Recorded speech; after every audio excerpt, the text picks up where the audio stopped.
The journey of my life is soon to be over. Someone needs to know what a frightening future I saw. Ragnarok. Some races have the blessings of the Aesir. I bid you all welcome once again to Dead Games No One Played. Or was it Dead Games No One Ever Played? Somewhere around there. It's been a while since the last edition of this show. The subject for today is a game called Runemaster. And initially I had different plans for the way this show was supposed to be made. For those who don't know, at the end of last year, we stumbled upon a gold mine, a blockchain-powered social networking Reddit kind of thing that we had been using for some time to republish our works, started having success, and, well, it seemed for a while that we could be doing this, like just GaminGHD, just gaming content, full-time. Then things didn't work out, so I'm back to working in another place, and Raul as well, and technically I had 3 jobs. I may still have 3 jobs along the way, but the idea was that had the platform continued to work as it did, then we would have had enough money left over to travel the world and go to places like Gamescom. And I had planned to go to Gamescom and ambush the people at Paradox and ask them about Runemaster and how the development went and what is the dark secret behind its cancellation. Well, there is not much of a dark secret actually.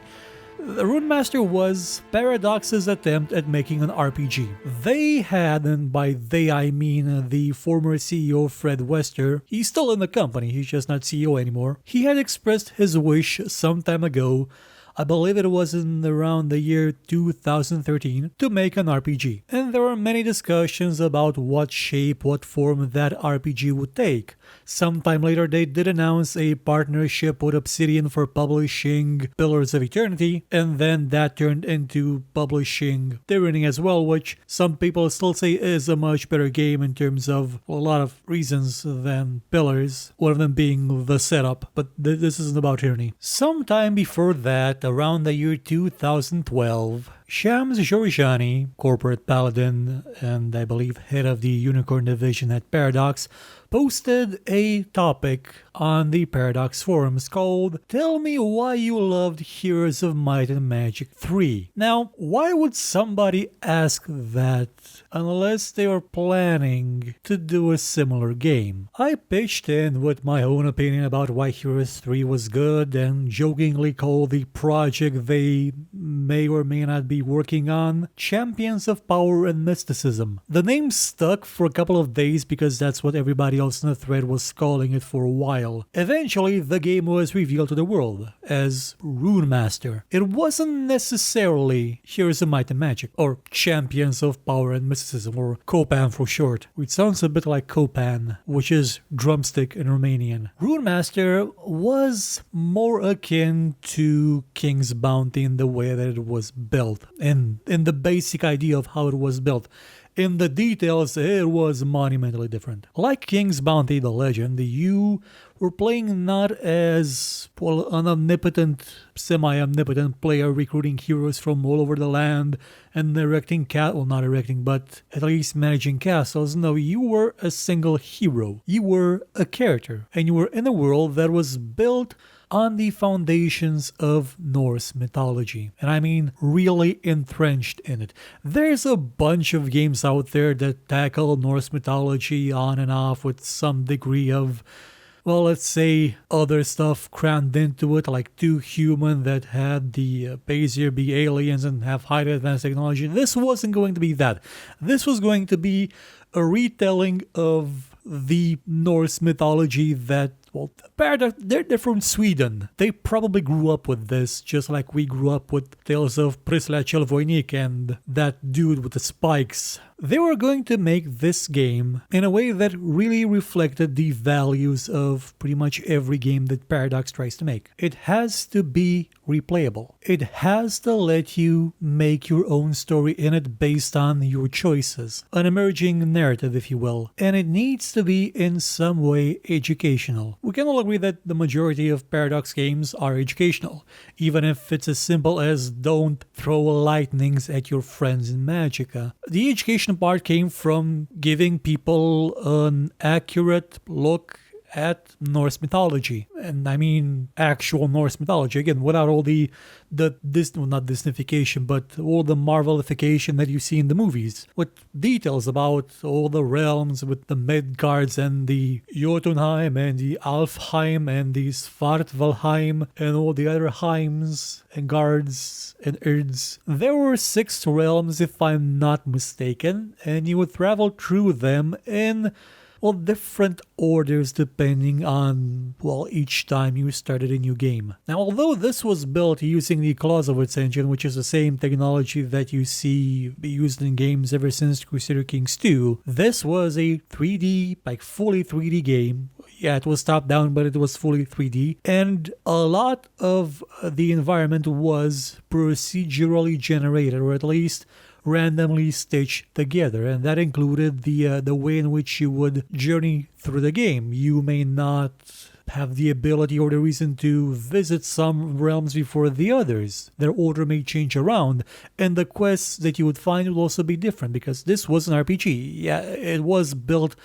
to look a bit like Heroes or King's Bounty, but it was still an RPG. So again, mostly like King's Bounty The Legend, which is an RPG with a tactical element. And this one had a tactical element as well. You would recruit armies that would have abilities, and they would level up. Your soldiers would level up. They would gain their own abilities and their own trees, and they would fight for you, and they could die, and you would recruit more of them, and so on and so on and so on. You would fight things. It was a hex-based type of affair, with each fight taking place in its own random screen, apart from the ones that were a bit more story related, which would take place in their own handcrafted environments. I believe there was talk of having you fight Thor on the Rainbow Bridge on the Bifrost itself. Now you may ask, why would you want to fight Thor? Isn't he a good guy? Well, yeah, he is. But in this game, you would not necessarily be a good guy. The theme of not the theme, but the foundation, the background, the impetus to the story, the triggering element is the death of Balder, coerced into being killed by Loki. And that event triggers the beginning of Ragnarok, which it wasn't necessarily an apocalypse. It was, it was an apocalypse. A lot of people would die, but it was change, because the Ragnarok, you can read about it. You can read that at one point it ended and humanity survived and some of the gods survived and things were born again. It was a cycle of renewal, one that came at a very, very great cost. And you, through the course of this game, you would decide if that renewal, if that rebirth would happen. You could go on the path of maintaining stability, of order, of preventing Ragnarok, or on the path of chaos, of change, of triggering Ragnarok and ending the world and beginning it again. To do that, you would have to either fight Loki and kill him or imprison him somewhere to stop Ragnarok, or kill whoever stood in your way to prevent Ragnarok from taking place, in this case, Thor. And to do that, you would have to become a very, very powerful creature in these worlds. You would fight diverse creatures that you would find throughout the lands. You would gather items. You could even find Mjolnir at one point and use it for your own. And as time went on, as your hero gained experience, you would gain traits, you would gain abilities, and you would evolve in the eyes of those around you. You can tell that this was a Paradox game because the traits you would gather, the way in which you interacted with others would affect you and your standing with other races, other cultures. For example, when you started out, you could pick your starting race from human, troll, dwarf, giant, light elf, or dark elf, and each of them would have a different relationship with other races. This affected what reactions they got, what quests they had access to. And on top of that, depending on how you acted, you had sliders, if you will, on which, not necessarily sliders, but you would have a spectrum of several different statistics with two extremes at the end. For example, you had one that was tied to your ability to convince others to do things for you. You could be charming, meaning that people would agree with you because you were just, charming. You were a nice person. You swept them off their feet. or you could be manipulative, and that statistic would veer towards one extreme or the other depending on how you acted, and it would give you benefits and downsides depending on what end of it you were on.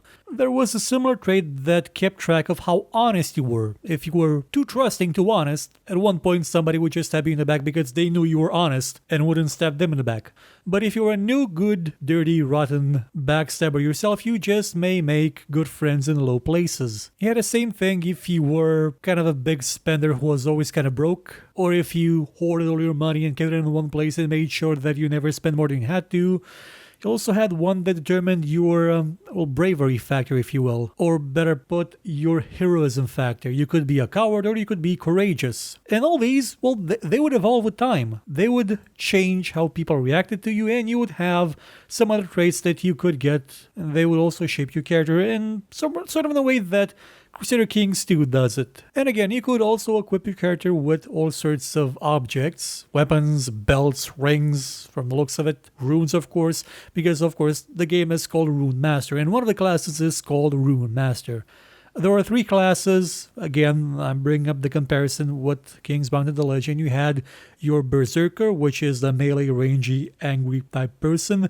The Skald, which is more of a ranged-ish kind of character that's more about encouragement and healing, a bit like a bow paladin. There weren't any bows for paladins specifically in Kingsbound, so this is kind of a different thing. And you had the Runemaster, which was the Gandalf, the mage, the one who uses runes to enact magic. When over the course of your adventure, you would meet all sorts of creatures like Fafnir and Fenrir, and you'd get the chance to figure out what's the difference between them. Spoiler, one of them's kind of a wolf, the other is kind of a dragon, and you could fight them, you could talk to them, you could interact with them. This was, after all, an RPG, not just an excuse to fight things, and that's it. Because of its random nature, it would have a lot of replayability built into it, and also because of its random nature, because of the amount of choice that you had and the way that the traits influenced what you could do, it did have that sense of emerging narrative, so it kind of ticked all the necessities for it being a Paradox game.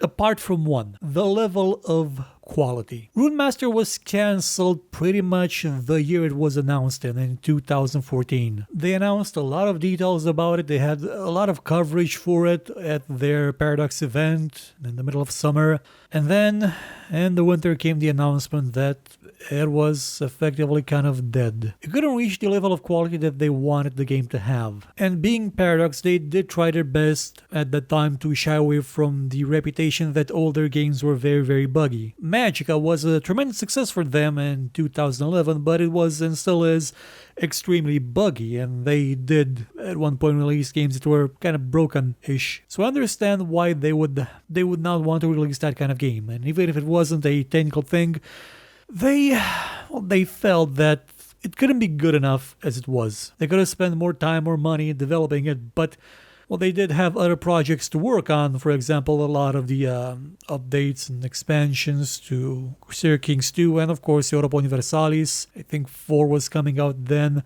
And now they do have Imperium, which is...